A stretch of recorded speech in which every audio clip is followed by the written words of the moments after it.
जय हिंद दोस्तों, हमारे इस वीडियो में आप सभी का हार्दिक स्वागत है। इस वीडियो को हमने एनसीसी के बी और सी सर्टिफिकेट परीक्षा के लिए एक मॉडल प्रश्न पत्र की तरह बनाया है। इसके पहले हम पार्ट 1 अपलोड कर चुके हैं।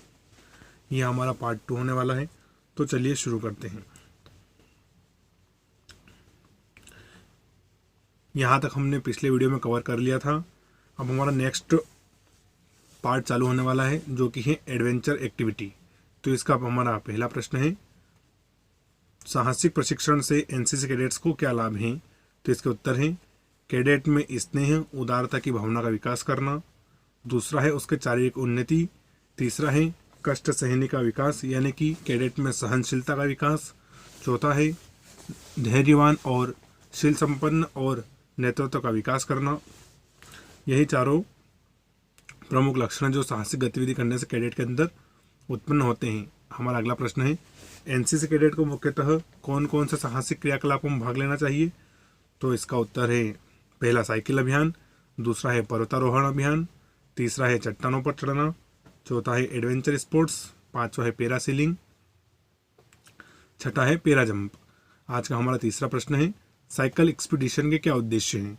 तो इसका उत्तर है, साहसिक क्रियाकलापों के प्रति जागरूकता पैदा करना, आत्मविश्वास बढ़ाना, सौहार्द की भावना पैदा करना, नेतृत्व गुणों का विकास करना, अन्य स्थलों की संस्कृति से परिचय प्राप्त करना तथा राष्ट्रीयता की भावना का विकास। और सातवां है राष्ट्रीय धरोहर, प्राकृतिक वन्यजीव और वनस्पतियों की जानकारी। आठवां है शारीरिक विकास। दोस्तों, अभी कुछ समय पहले हम भी साइकिल एक्सपीडिशन करने गए थे, जिसमें हमने कुल 550 किलोमीटर की यात्रा तय करी थी। उसके हमने सारे वीडियो हमारे चैनल पर अपलोड कर रखे हैं, आप उन्हें भी देख सकते हैं। अगर ये वीडियो आपको उपयोगी लग रहा है और आपके परीक्षा से संबंधित है तो कृपया हमारे चैनल को सब्सक्राइब भी जरूर करें। हमारा अगला प्रश्न है, पैरासीलिंग क्या है? इसके मुख्य उपकरणों के नाम लिखो। तो इसका उत्तर है, यह एक एरियल स्पोर्ट्स है। इसमें कैडेट्स पैरासोल की कैनोपी के साथ हवा में तैरता है। इसके मुख्य उपकरण हैं कैनोपी, हॉर्नेस, 2 रस्सियां और 2 योक, और साथ में रिलीज मैकेनिज्म और जीप की सहायता से आपको बांधकर उड़ाया जाता है। अब पांचवा प्रश्न है, रिक्त स्थान भरो। पैरा जंपिंग की सुविधाएं किस शहर में है? तो इसका सही उत्तर होगा आगरा। दूसरा है, हिमालय माउंटेन इंस्टीट्यूट कहाँ स्थित है? तो इसका सही उत्तर होगा दार्जिलिंग पश्चिम बंगाल में है। तीसरा है, पैरासीलिंग एक स्पोर्ट्स है। तो इसका सही उत्तर है एरियल स्पोर्ट्स। स्लेदरिंग का तात्पर्य फिसलना या सरकना से है। आज का हमारा दूसरा खंड है एनवायरनमेंट, यानी कि पर्यावरण। इसका पहला प्रश्न है, प्रदूषण से आप क्या समझते हैं? यह कितने प्रकार का होता है? तो उत्तर, ऐसे अवांछित तत्व जो प्रकृति में मौजूद वायु, जल, मृदा के भौतिक एवं जैविक गुणों में परिवर्तन लाते हैं तथा यह परिवर्तन मानव जीवन तथा अन्य जीवों के ऊपर दुष्प्रभाव डालता है, प्रदूषण कहलाता है। अब देखते हैं प्रदूषण कितने प्रकार का होता है। तो प्रदूषण वायु प्रदूषण, जल प्रदूषण, ध्वनि प्रदूषण, भूमि प्रदूषण। इसके अलावा भी अनेक प्रकार के प्रदूषण होते हैं जो आप यहाँ लिख सकते हैं। हमारा दूसरा प्रश्न है, इकोलॉजी से आप क्या समझते हैं? तो इसका उत्तर होगा, विज्ञान की वह शाखा जिसमें जीव एवं उसके वातावरण के पारस्परिक संबंधों का अध्ययन किया जाता है, इकोलॉजी कहलाता है। एनवायरनमेंट में हमारा तीसरा प्रश्न है, वायु प्रदूषण को किस प्रकार नियंत्रित किया जा सकता है? तो इसका सही उत्तर होगा, कारखानों में वायु शोधक यंत्र लगाकर, सड़क के किनारे एवं बीच में खाली स्थानों पर पेड़ लगाकर। तीसरा है, चिमनी की ऊंचाई बढ़ाकर। मृतकों को जलाने में लकड़ी का इस्तेमाल की जगह बिजली की भट्टी का प्रयोग। हमारा चौथा प्रश्न है, वनों से हमें क्या लाभ है?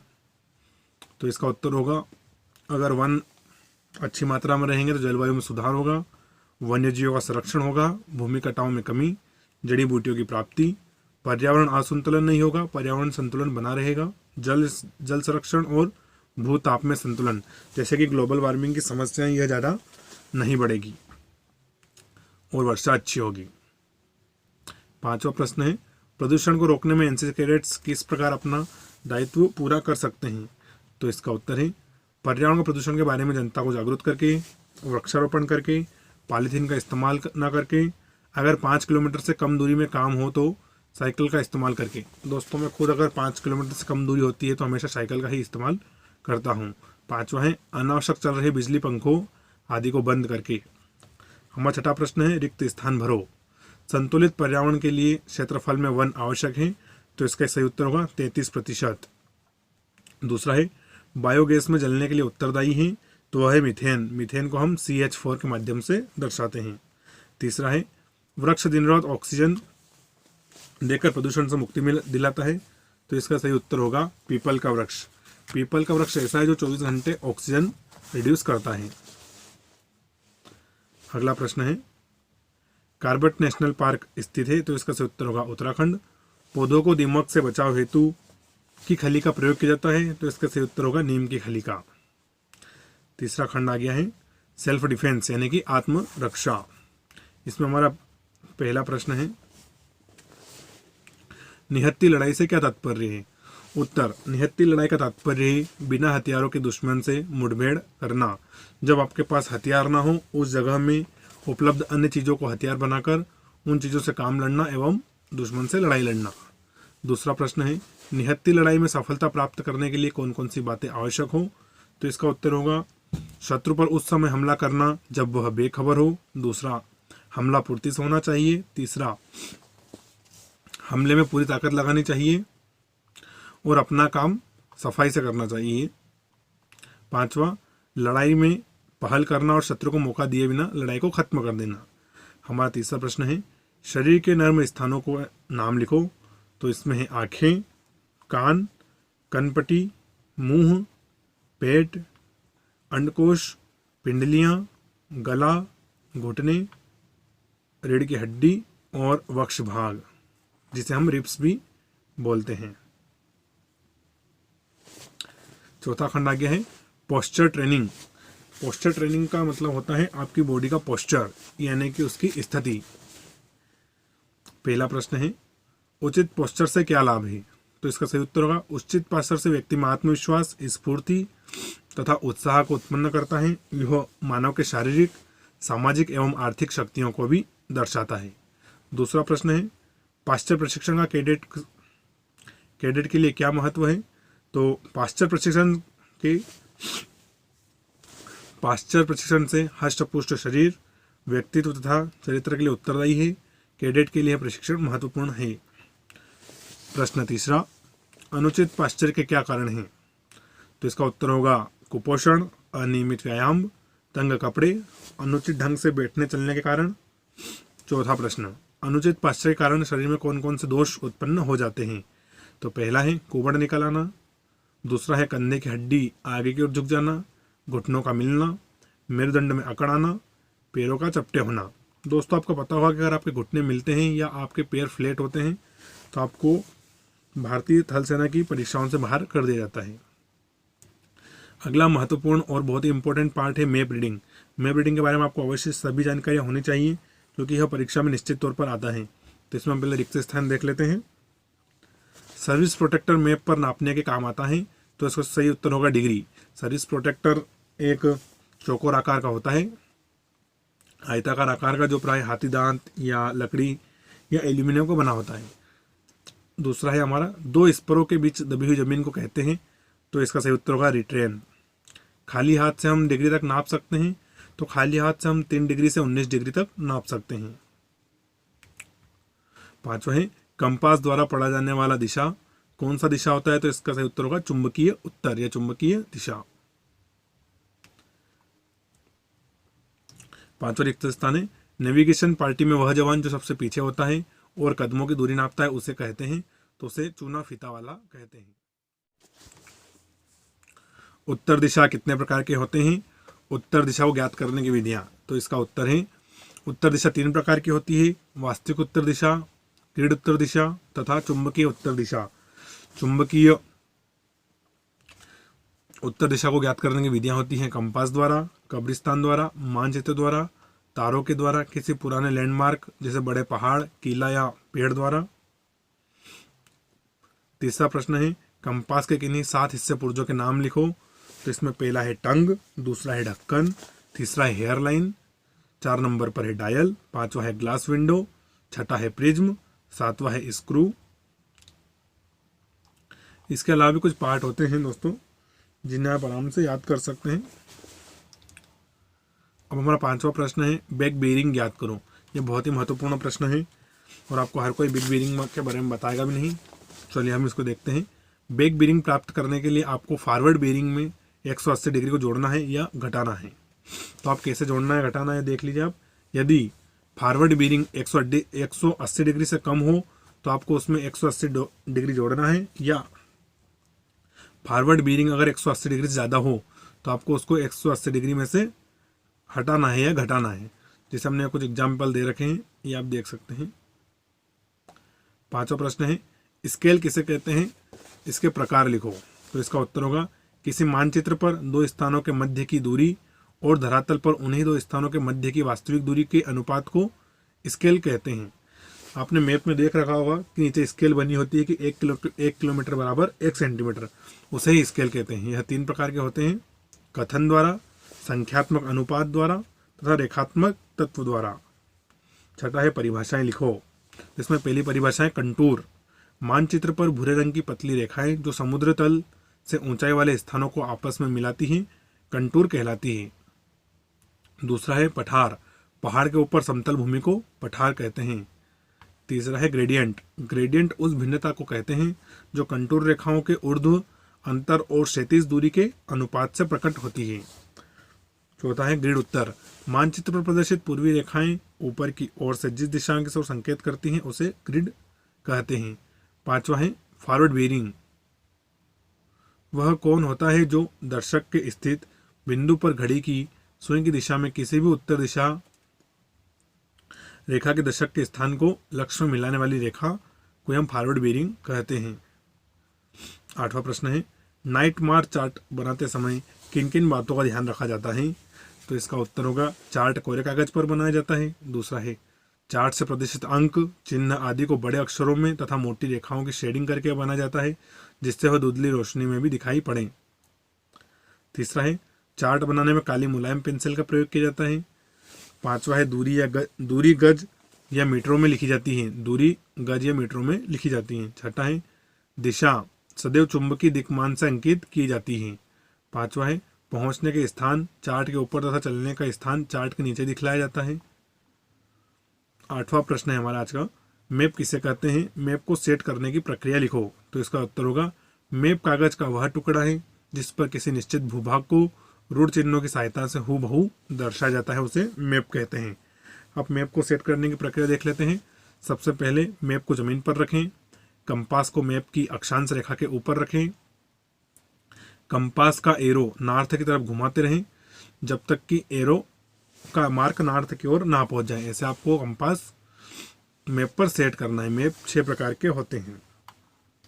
अब हमारा आ गया है आर्म्ड फोर्स यानी कि भारतीय सेना। यह भी एक महत्वपूर्ण भाग है, इसके बारे में आपको पूरा पढ़ के जानना है क्योंकि यह भी पेपर में निश्चित तौर पर आता है। तो इसमें हम पहला रिक्त स्थान देख लेते हैं। भारतीय सेना का सर्वोच्च कमान अधिकारी होता है, तो इसका सही उत्तर होगा राष्ट्रपति। दूसरा रिक्त स्थान है एक इन्फेंट्री बटालियन में कितनी राइफल कंपनियां होती हैं। तो एक इन्फेंट्री बटालियन में 4 राइफल कंपनियां होती हैं। तीसरा है सेना का वरिष्ठ जेसीओ सूबेदार मेजर होता है, एक नॉन कमीशन रैंक या जूनियर कमीशन रैंक होती है। चौथा है इन्फेंट्री बटालियन का कमांडर कर्नल होता है। पांचवा है नेशनल डिफेंस एकेडमी स्थित है, तो इसका सही उत्तर होगा खड़कवासला जो कि पुणे के निकट है। प्रश्न 2 हमारा शांतिकाल में सेना क्या कार्य करती है। तो शांतिकाल में सेना युद्ध के लिए प्रशिक्षण करती है। आपने समय समय पर अनेक युद्धाभ्यास के नाम सुने होंगे जैसे खंजर, सूर्य किरण, मित्र शक्ति, समुद्र शक्ति आदि। ये आदि युद्धाभ्यास जो हम विभिन्न देशों की सेनाओं के साथ करते हैं। दूसरा है शांति स्थापना में सरकार की मदद। तीसरा है नागरिकता का प्रशिक्षण। आपने देखा होगा कि सेना समय समय पर अनेक प्रकार के कार्यक्रम जैसे मैराथन दौड़, खेल कूद आदि का आयोजन भी करती है। चौथा है राष्ट्र निर्माण कार्य। पांचवा है आपदा काल में सहायता। तीसरा प्रश्न है थल सेना की शाखाएं कितने प्रकार की होती हैं, लिखिए। तो थल सेना की शाखाएं 3 प्रकार की होती है, जिसमें पहला है गैर तकनीकी शाखाएं।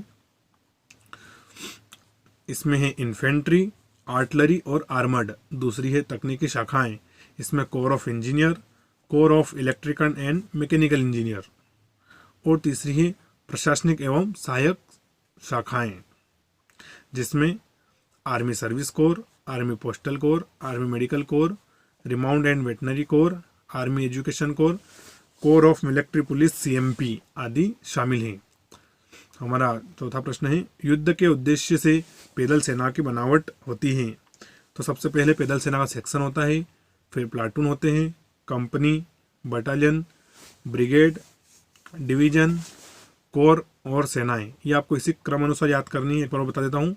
सबसे पहले होता है सेक्शन, जिसमें 10 जवान होते हैं, फिर होता है platoon, company, battalion, brigade, division, core और सेना। छठा प्रश्न है, किन्हीं 3 मिसाइल के नाम लिखो।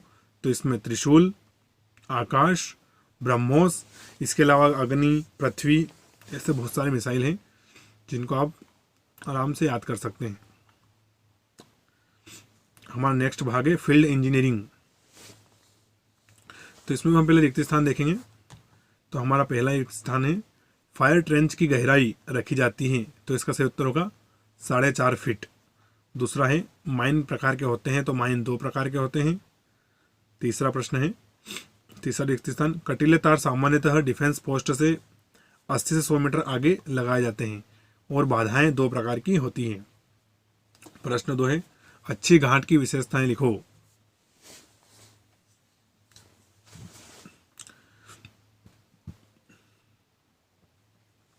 अच्छी घाट की विशेषताएं निम्न है, गांठ मजबूत हो, अंततः खींचने पर अपनी जगह से न हटे।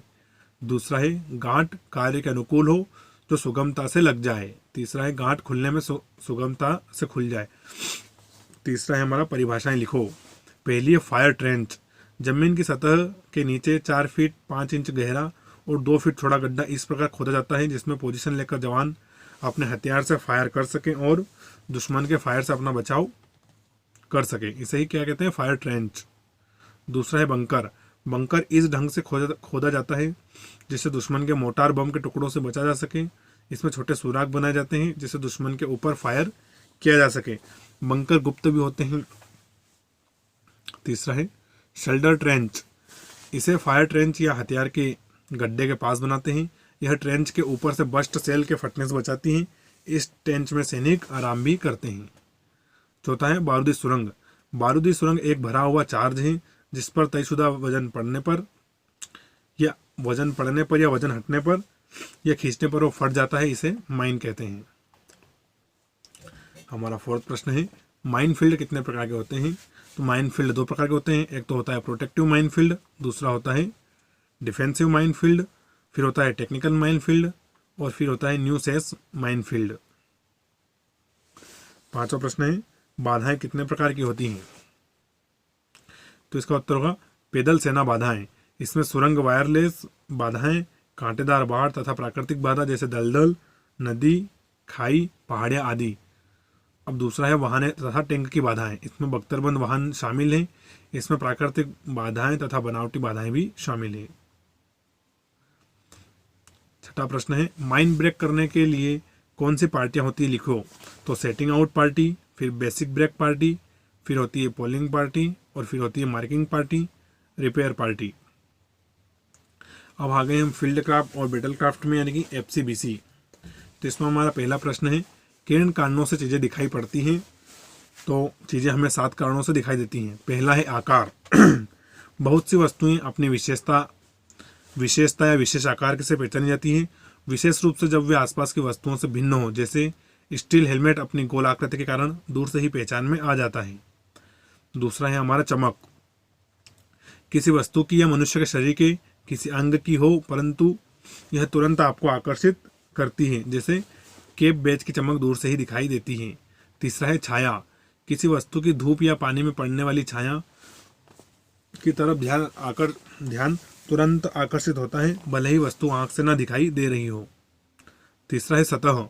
यदि किसी वस्तु की सतह, रंग व बनावट अपने आसपास से विपरीत हो तो वे शीघ्र ही बिल्कुल साफ दिखाई देती हैं। सतह से ही वस्तु शीघ्र पहचानी जाती है। 5वां है फासला। प्रकृति में कोई वस्तु निश्चित फासले पर नहीं होती, अतः जवानों की गाड़ियां, तंबू आदि का नियमित फासला होता है तो यह अपनी ओर ध्यान आकर्षित करता है। 6वां है तिमिर चित्र। जब कोई वस्तु अपने से विशेष रंग में होती है तो वह शीघ्र आंखों को आकर्षित करती है, जैसे समेत सफेद पृष्ठभूमि पर कौवा या बाज का बैठा होना। और 7वां है कोई भी वस्तु आंखों को उतना ही आकर्षित करती है जितना कि हरकत। अच्छी तरह से छुपा हुआ जवान में थोड़ी हरकत के कारण शीघ्र में पहचान आ जाता है। दूसरा प्रश्न है आड़ से आप क्या समझते हैं? आड़ के प्रकार लिखो। जवान आड़ का प्रयोग दुश्मन से बचने और उनकी निगरानी के लिए करते हैं। आड़ का प्रयोग सोच समझकर एवं सावधानी पूर्वक करना चाहिए। आड़ के प्रकार। आड़ 2 प्रकार की होती है। पहली है नजरी आड़। वे आकृतियां जो शत्रु की नजर से बचाती हैं, जैसे झाड़ियां, वनस्पति, टूटी फूटी जमीन आदि। दूसरा है फायर से आड़। वे आकृतियां जो शत्रु के फायर से बचाती हैं, जैसे दीवार, कोई बड़ा पेड़ आदि। तीसरा प्रश्न है अच्छी आड़ की विशेषताएं लिखो। तो इसमें हमारा पहला उत्तर होगा जहां छिपकर दुश्मन के ऊपर निगरानी रखी जा सके, वह सुगमता से ही उसके ऊपर फायर डाला जा सके। दूसरा है जहां से शत्रु की निगरानी और फायर से बचा जा सके। तीसरा है जहां आगे सुगमता से बढ़ा जा सके। और चौथा है काफी समय तक आरामदेह स्थिति में रहा जा सके। तो यह आड़ की कुछ प्रमुख विशेषताएं हैं। चौथा प्रश्न है छिपाव से क्या समझते हो? लिखो। उत्तर प्राकृतिक दृश्य आकृतियों के पीछे अपने आप को इस प्रकार छुपाना कि दुश्मन की नजर व फायर से बचा जा सके छिपाव कहलाता है। लड़ाई में छिपाव का मुख्य उद्देश्य अचानक छिपकर हमला करना और अपने आप को बचाना होता है। 5वां प्रश्न है छलावरण कैमोफ्लाज से आप क्या समझते हैं? तो इसके बारे में हम बता रहे हैं छलावरण एक कला है जिसमें कृत्रिम वस्तुओं का इस्तेमाल करके छिपाव किया जाता है। इसके मुख्य सिद्धांत हैं वर्दी, हथियारों तथा गाड़ियों की चमक तथा रूपरेखा मिटाकर उनकी शक्ल बदल देना, छाया का इस्तेमाल करें, क्षैतिज रेखा से बचें, धीमे चलें, आसपास की भूमि के रंग में मिलें और अनावश्यक हरकत ना करें, पानी में अपनी छाया ना पड़ने। दोस्तों अगर आपको हमारा वीडियो पसंद आ रहा है तो चैनल को सब्सक्राइब करके इस वीडियो को लाइक जरूर करें। 6वां प्रश्न है दूरी का अंदाज करने के कौन कौन से तरीके हैं? तो इसके पहला तरीका है इकाई का तरीका, दूसरा है दिखाई का तरीका, तीसरा है ब्रैकेटिंग विधि, चौथा है सेक्शन की औसत विधि, की रेंज विधि और छठा है हल्विंग विधि। 7वां प्रश्न है फासला असल से ज़्यादा कब दिखाई देता है? तो जब प्रकाश कम हो, देखने वाले के सामने सूर्य हो, निशान आसपास के निशानों से भिन्न हो, घाटी से होकर देखना यानी नीचे की ओर देखना, ऊपर से नीचे की ओर देखना। 8वां प्रश्न है फासला कम क्यों दिखाई देता है? तो नीचे से ऊपर की ओर देखने पर हमें फासला कम दिखाई देता है, दबी हुई जमीन से देखने पर फासला कम दिखाई देता है, जिस चीज को देख रहे हैं उसका निशान आसपास के निशान से बड़ा हो तो फासला कम दिखाई देता है। आज का इस वीडियो में इतना ही। बहुत जल्दी हम तीसरा पार्ट भी लाने वाले हैं जिसमें हम कुछ अन्य टिप्पणियां वगैरह आपको बताएंगे। इस वीडियो का अगर आपको पीडीएफ चाहिए तो मैं आपको डिस्क्रिप्शन में एक व्हाट्सएप ग्रुप का लिंक दूंगा, उस पर आप ज्वाइन करके आपको ये वाला पूरा पीडीएफ मिल जाएगा। वीडियो देखने के लिए धन्यवाद। जय हिंद, वंदे मातरम, भारत माता की जय।